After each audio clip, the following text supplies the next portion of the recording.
হাই হাই হিমন্ত বিশ্ব শৰ্মা মুৰ্দাবাদ হিমন্ত বিশ্ব শৰ্মা মুৰ্দাবাদ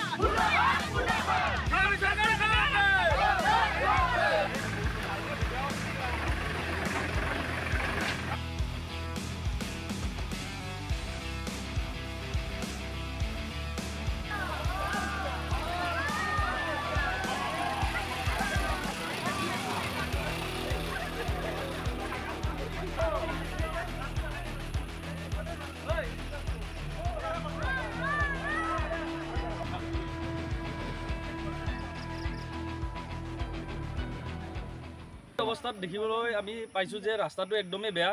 এইটো যিহেতুকে আমাৰ ধৰক অসম চৰকাৰে বহুতখিনি উন্নতিৰ কথা আগবঢ়াইছে, বহুতখিনি আমি দেখিছোঁ উন্নতি হৈছে, কিন্তু সেয়ে আমি অসম চৰকাৰক আমি অনুৰোধ জনাইছোঁ যে বিশেষকৈ আমাৰ এইটো ৰাস্তা আমাক যেন বহুত সোনকালে এইটো ৰাস্তা আমাক ধুনীয়াকৈ বনাই দিয়ে, সেই বুলি আমি অনুৰোধ জনাইছোঁ আপোনালোকৰ দ্বাৰাই। এয়ে আমাৰ অসম চৰকাৰৰ আগত নম্ৰ অনুৰোধ। আমি চৰকাৰক এইটোৱে অনুৰোধ জনাইছোঁ, ৰাস্তাটো সোনকালে হওক, নহ'লে আমি পিছলৈকে গঞা ৰাইজে আমি বেলেগ ব্যৱস্থা হাতত ল'ব আমি ৰাজি আছোঁ। চৰকাৰক কি ক'ব? চৰকাৰক এইটোৱে অনুৰোধ জনাইছোঁ যে চৰকাৰ আহিছে, চৰকাৰ গৈছে, আগতো আমাক প্ৰতিশ্ৰুতি দিছিল যে ৰাস্তাটো হ'ব বুলি, কিন্তু একো হোৱা নাই। ৰাস্তাটোৰ ক্ষেত্ৰত একো হোৱা নাই। ল'ৰা ছোৱালীৰ অসুবিধা হয়, এখন এম্বুলেঞ্চ আহিব লাগিলে আমাৰ অসুবিধা হৈ যায়, এখন আমাৰ যাতায়াতত আমাৰ অসুবিধা পৰ্যন্ত হৈ যায়। এইটোৱে অনুৰোধ জনাইছোঁ ৰাস্তাটো অতি শীঘ্ৰে হওক। এখন এম্বুলেঞ্চ আহিব লাগিলে আমাৰ অসুবিধাৰ সন্মুখীন হ'ব লগা হয়, ল'ৰা ছোৱালীবিলাক স্কুলত যাবলগীয়া অসুবিধাৰ সন্মুখীন হয়। তেনেকুৱাকৈ আমি চৰকাৰক অনুৰোধ জনাইছোঁ, তেখেতসকলে আমাক ৰাস্তাটো অতি শীঘ্ৰে দিয়ক। সেইটো আমি প্ৰতিশ্ৰুতি নহ'লে আমি গঞা ৰাইজে বেলেগ ব্যৱস্থা হাতত ল'ম বুলি আমি আশা কৰিছোঁ। ল'ৰা ছোৱালী স্কুল যাব নোৱাৰে, বহুত দিগদাৰী হৈছে, গতিকে আমাক এই ৰাস্তাটো অতি সোনকালে কৰি দিব লাগে, নহ'লে আমি বেলেগ ব্যৱস্থা ল'ম। কি ব্যৱস্থা ল'ব? আন্দোলন কৰিম আমি এই ৰাস্তাটোৰ কাৰণে, কাৰণ আমাৰ ল'ৰা ছোৱালীৰ বহুত অসুবিধা হৈছে এই ৰাস্তাটোৰ কাৰণে। স্কুল যাব নোৱাৰে, এম্বুলেঞ্চ আহিব নোৱাৰে, বহুতে দিগদাৰী হৈছে। আমি আন্দোলন কৰিম। হিমন্ত বিশ্ব শৰ্মা মুৰ্দাবাদ হিমন্ত বিশ্ব শৰ্মা মুৰ্দাবাদ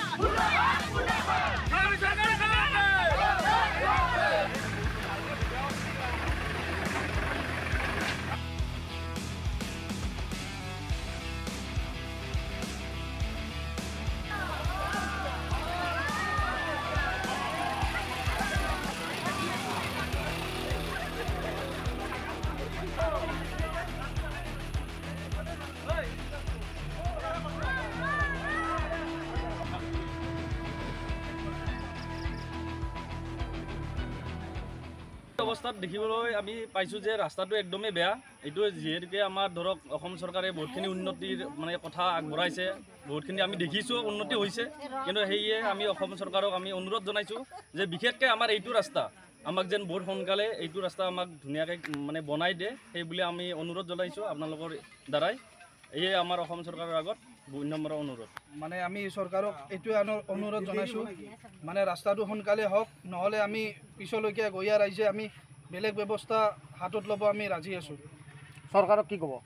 চৰকাৰক এইটোৱে অনুৰোধ জনাইছোঁ যে চৰকাৰ আহিছে, চৰকাৰ গৈছে, আগতো আমাক প্ৰতিশ্ৰুতি দিছিল যে ৰাস্তাটো হ'ব বুলি, কিন্তু একো হোৱা নাই। ৰাস্তাটোৰ ক্ষেত্ৰত একো হোৱা নাই।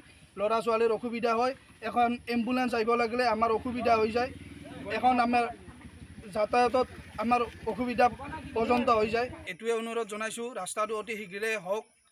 এখন এম্বুলেঞ্চ আহিব লাগিলে আমাৰ অসুবিধাৰ সন্মুখীন হ'ব লগা হয়, ল'ৰা ছোৱালীবিলাক স্কুলত যাবলগীয়া অসুবিধাৰ সন্মুখীন হয়। তেনেকুৱাকৈ আমি চৰকাৰক অনুৰোধ জনাইছোঁ, তেখেতসকলে আমাক ৰাস্তাটো অতি শীঘ্ৰে দিয়ক। সেইটো আমি প্ৰতিশ্ৰুতি নহ'লে আমি গঞা ৰাইজে বেলেগ ব্যৱস্থা হাতত ল'ম বুলি আমি আশা কৰিছোঁ। ল'ৰা ছোৱালী স্কুল যাব নোৱাৰে, বহুত দিগদাৰী হৈছে, গতিকে আমাক এই ৰাস্তাটো অতি সোনকালে কৰি দিব লাগে, নহ'লে আমি বেলেগ ব্যৱস্থা ল'ম। কি ব্যৱস্থা ল'ব?